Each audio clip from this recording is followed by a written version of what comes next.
Hold up, wait a minute, let me push up in it. Morning. It's Monday. First and foremost, I want to say thank you guys. Been getting a lot of comments and feedbacks. Well, not a lot, but more than we usually get. And people are loving the content. People are finding the channel. I've got a few of you actually communicating us with the email asking for the free stickers that we promised.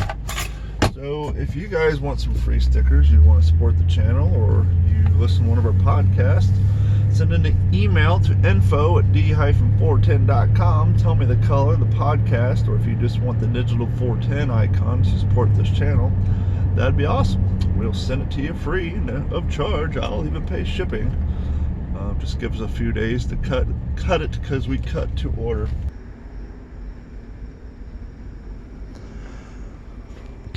My Garmin is now 1 year and like 3 weeks old.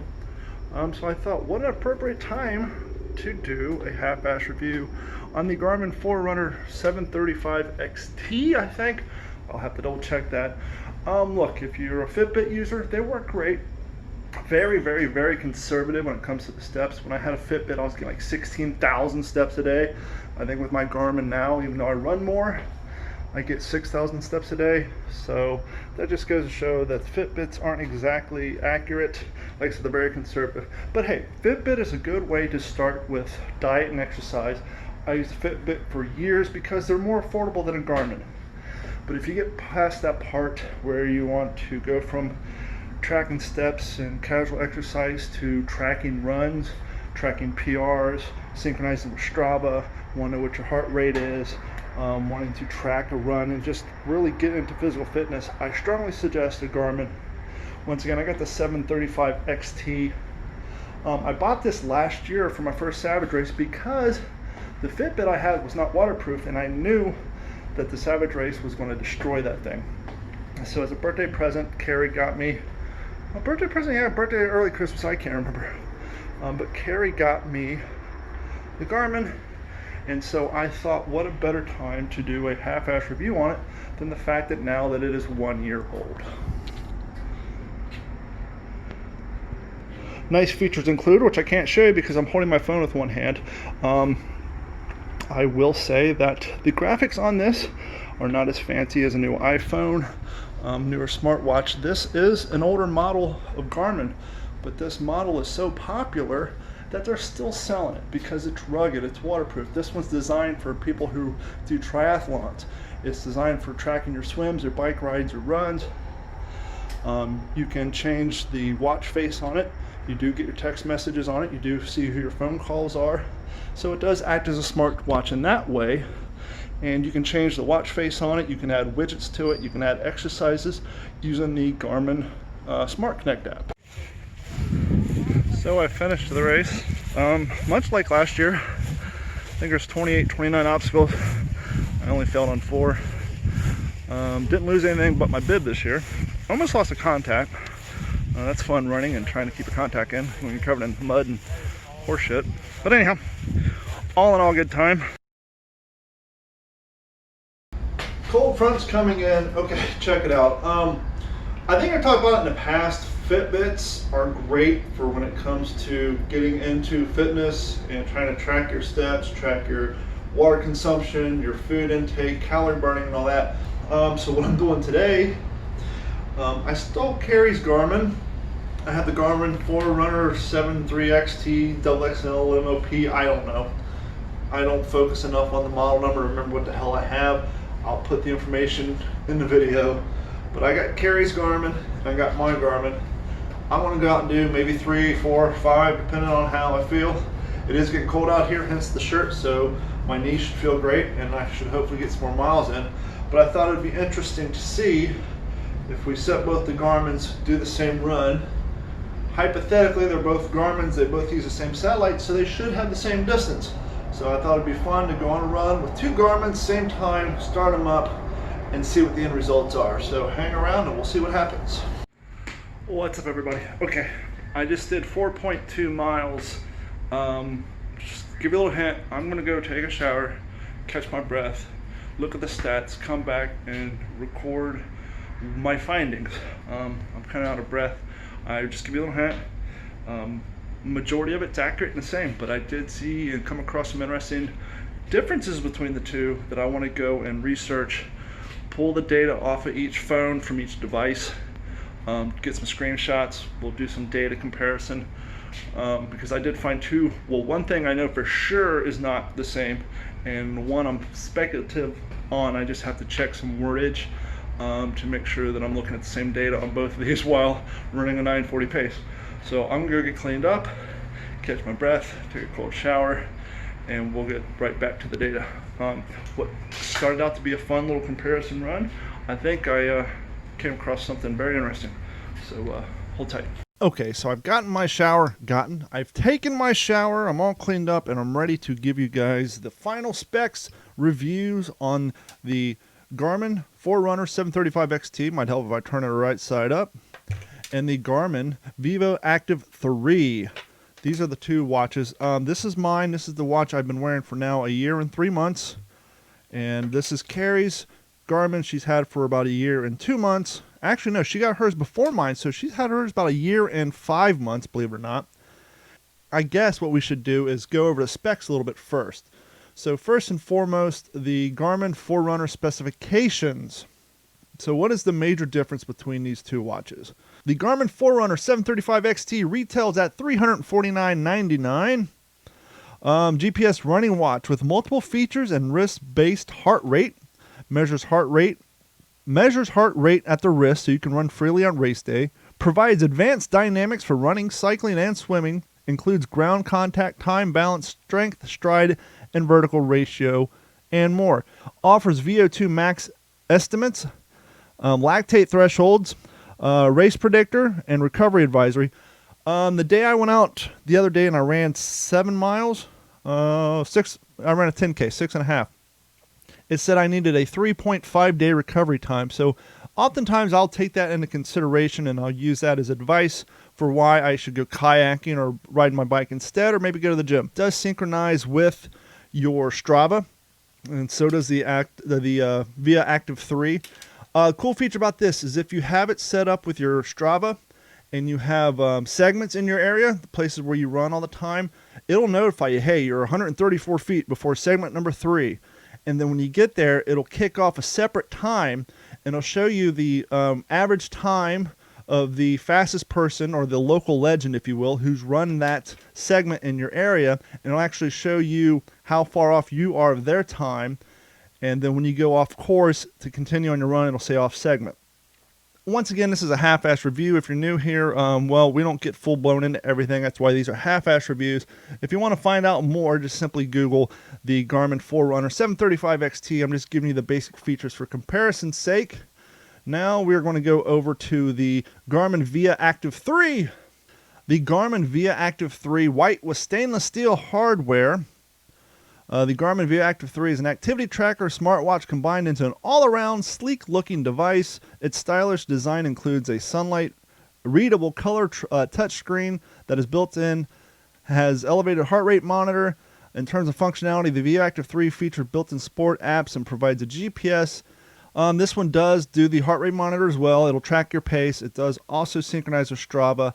One of the nice features on this that mine doesn't have, at least by default, is it has the stress monitor in it, which in Carrie's case, who has lupus, one of the things we found that's very interesting about this is whenever she's in the middle of a lupus flare and she checks her Garmin Connect, it'll show that her stress levels are peaked. They're through the roof. And so unintentionally, Garmin has found a way to track your lupus flares via the stress monitor. But basically, this guy is more rugged. This has more features. The nice thing about the Forerunner 735 XT is it has multiple buttons on it, as you can see here. Whereas the vivoactive only has one button. I will say, Carrie does complain oftentimes that this touchscreen feature does kind of get problematic, especially when you're running and sweating. You know, it only has the one button and everything else is touchscreen feature, whereas on the Forerunner 735 XT, there is no touchscreen. Everything is controlled via the buttons. Both of these, you can control your music source. So if you're listening to Spotify or Pandora, You can change the songs on there, but be honest with you, I usually control that through my earbuds. I do have the Raycons, and so I just do all that. Both of these will give you text message notifications. Interestingly enough, sometimes it'll have the person's name and then show the text from the text message, and sometimes it's just the name, then you got to pull out the phone and read the text message. They both will show you when you get phone calls who they're coming from, the phone number.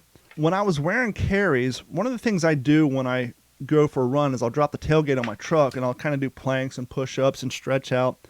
If you're left-handed and you pick up the vivoactive, now they do kind of market this more as a female's watch, but let's be honest, it's 2021 now. By 2023, everything will just be unisex.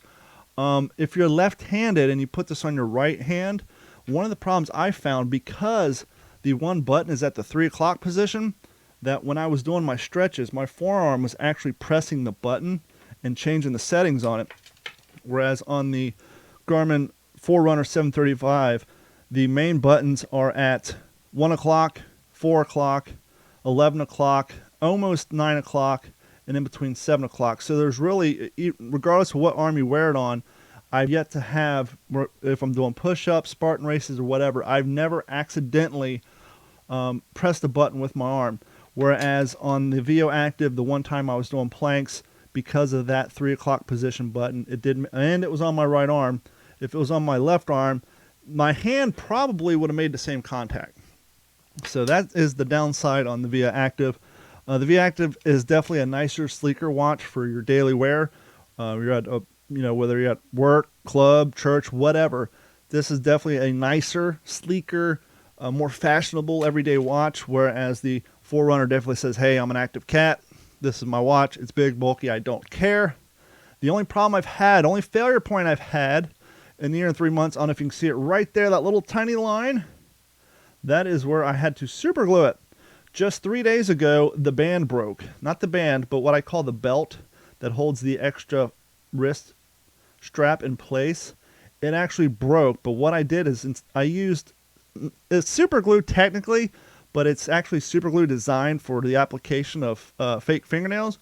My daughter got a bunch of fake fingernails for Christmas, and I used it, and I noticed the dry time was a lot quicker. It didn't seem to be as runny, and it's held up. I have ran probably 6 to 8 miles since I've glued it on here. I've done pull-ups and handstand push-ups, and it has not broke. So, if this does break on you, try to keep it and just use super glue, or preferably fingernail glue. Now, I hinted around after the 4-mile run, that I noticed a huge difference, or something that excited me at the time, because I thought maybe I stumbled across something that, nobody knew. Maybe the people at Garmin doesn't know. I'm sure they do. After going back and looking at the data, my excitement was a little squashed, but here's what I discovered. Real-time reading. Okay, what I mean by that is real-time reading. There's a difference. And I think it comes down to refresh rate, because of the 735 is an older model than the vivoactive 3, which, by the way, they're up to the vivoactive 4. I gave you the price point on the Forerunner. I think the vivoactive is cheaper, $249. So it looks like you got about a savings of, well, if you're buying it directly from Garmin, looks like it's $249. I'm sure you can probably find a little cheaper sales out there. But here's what I discovered real-time running. Now, obviously, if you guys do any research on physical fitness, you know that men burn calories faster than women. But what I found completely crazy after looking at the data, the fact that both of these watches were on me at the same time, hers on my right arm, 735 on my left arm. I literally, looking at the data, which you'll see on the screenshot, I burned twice, almost double the calories as a woman does, because apparently men are biologically designed, we just burn calories quicker, which sucks for women who are out there trying to lose weight, get into fitness and all that. And it can be a little discouraging to find out that men burn calories twice as fast as women do, but that's not the data I was talking about. Real-time data, I think the refresh on the 735 is slower than the Active 3, and here's what I mean.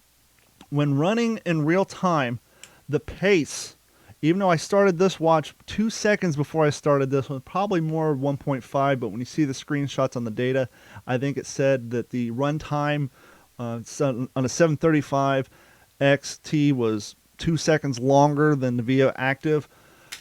But interestingly enough, when I hit the mile marker, the 735 would go off first, and then like a split second later, this one would go off. So the mile markers were right on. The GPS accuracy was there. But the crazy thing is the pace. I would be running, let's say I was doing, on average, I run like a 940. I think the one night, first night I wore this, I did some speed work. I ran with both of these 3 times now.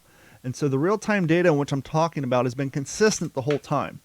And what I discovered is there's about a 15-second difference in pace time, live time. So when you pull up your left arm and you look, it'll say you're running a pace of a 935. And on here, it'll say you're running a pace of a 950. Or you could be running an 830 on here and an 845 on here. So what I'm getting at is I think the refresh rate, when you're looking at real time, I think this one refreshes quicker than this. Not only that, but the heart rate monitor. Let's say I was running and it was, my watch here said my heart rate was 115, or let's say 98.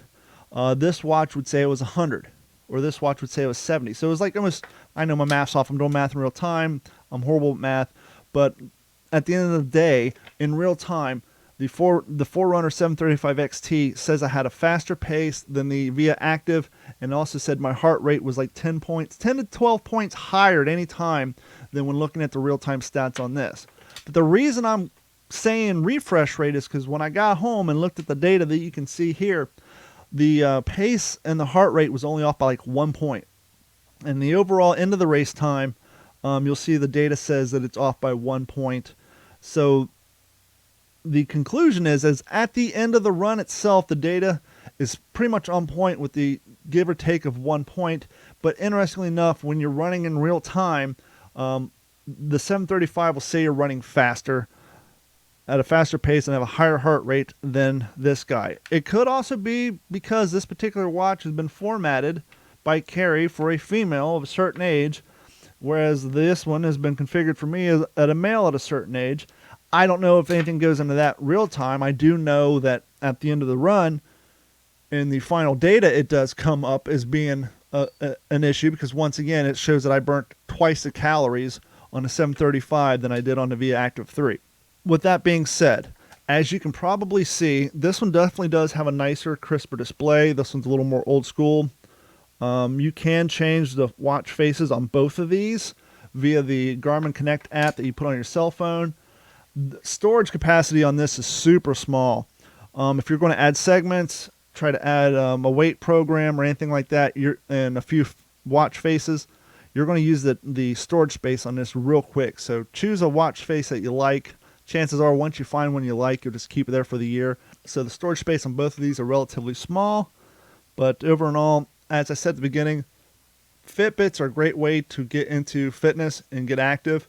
But when it comes down time to, if you're really wanting to get fit and not so much diet, but actually make that lifestyle change, because if you're getting into fitness and activity to lose weight, diets don't work. It's a lifestyle change. So Fitbits are great if you want to first start getting moving, check your steps, force yourself to move more than you usually do, track your food intake, which, by the way, I wish the Garmin had a default food intake app. All the Fitbits do. You can track your calories by scanning the UPCs on all your food products. It'll give you the calories per serving.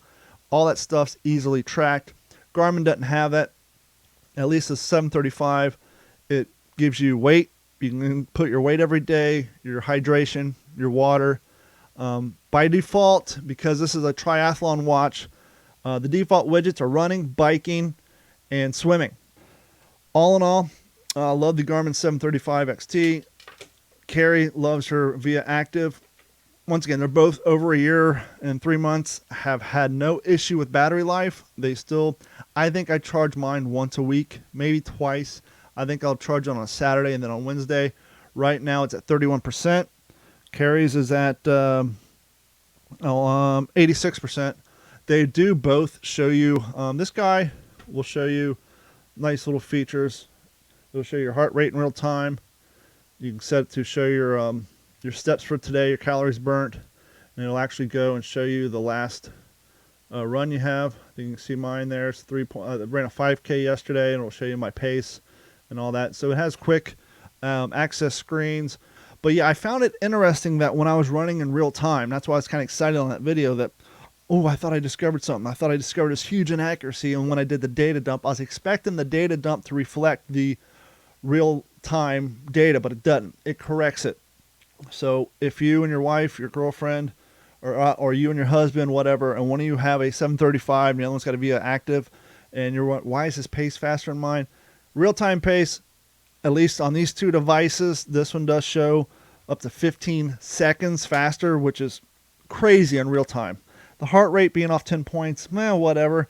Everybody's heart rate beats at a different rate, but the fact that this is on my right arm, this on my left, you would think being on the same body, same person, running the same race at the same time, the heart rate would be the same. And you would think that using the satellites and all that, that the pace would be the same. Maybe off by a second, depending on how quickly you started them. But once again, I started them within 2 seconds, a second and a half. So the fact that there's a 10 to 15, not even 10 to 15, there is a legitimate 15-second difference in real time was a little off-putting to me. What I would like to do, I doubt it would happen, but hey, Garmin, if you're out there, if you want to send me a third one, just I'll mail it back to you when I'm done. It'd be nice to use the 735 XT as a control group and then bring in a third device and see if the real-time refresh rate is closer to the 735 XT or the vivoactive. It'd be, or maybe somewhere in between. Maybe instead of a 15-second off pace, and maybe it's 5 seconds, maybe it's 6 seconds, or maybe it's exactly on this. Maybe the newer models have different technology and that real-time refresh rate is different. But all I can tell you is this one is off 15 seconds and the heart rate monitor is off by 10 points. This is a half-ass review. Thank you guys for tuning in. If you haven't done so, please like, subscribe, and please, if you really want to support the channel and you enjoy our podcast, head over to d-410.com. Click on that orange Patreon link. Sign up for Patreon. It's $1 a month. You get exclusive access to the OG5 podcast. And whenever we put out stickers, we offer them for free. And if you guys right now, if you want a sticker, whether it's the Digital 410 Network sticker like this shirt, the OG5 sticker like my hat, if you're a fan of the podcast, email us at info@d-410.com. Say, hey, I want a sticker. Tell us what sticker you want, whether it's the Digital 410, the OG5, one of the logos from the podcast, whether it's the What's in Your Head podcast, the What's the Scuttlebutt World War II podcast, the Fail to Fail Motivational Fitness podcast. Let us know. Give us your name, your address. We'll send you the sticker for free. And a little secret, if I'm going to pay the postage on these, chances are you'll get more than one sticker. So think of it like a sticker pack. Some of you have done it in the past from the YouTube channel. Thank you guys so much. Please like, subscribe. We're trying to get to that 1K mark. And thank you for hanging out for this episode. It's been a while since we've done a half-ass review, but I figure I've done 2 Spartan races, a half a marathon, a handful of 5Ks, 1 10K, and a bunch of fitness and working day-to-day in this watch. You can see how the band is kind of taking a beating, but it's durable, it's waterproof, and it'll definitely live up to your active lifestyle. So if you're wanting to get into the Garmin world, and I can only suggest what I know. I'm sure you might be able to look at some more in-depth websites, but from a half-ass review standpoint, you can't go wrong with the 735 XT. If you want something durable, you don't like the touch screen, you like analog buttons, and you want to hold up, or if you want something a little prettier, a little more streamlined, something that looks great in your day-to-day life, you can't go wrong with the vivoactive 3. They do have the 4 out now. And I haven't done them. I do know you can control your cameras from these two. You can download apps, so if you want to set up your camera. Because this is touchscreen, that's the downside of the touchscreen is you touch it and it just starts doing crazy random stuff. That's why I personally like the non-touchscreen format. But thank you guys so much. Please like, subscribe, and we'll see you again soon. This has been a Digital 410 production.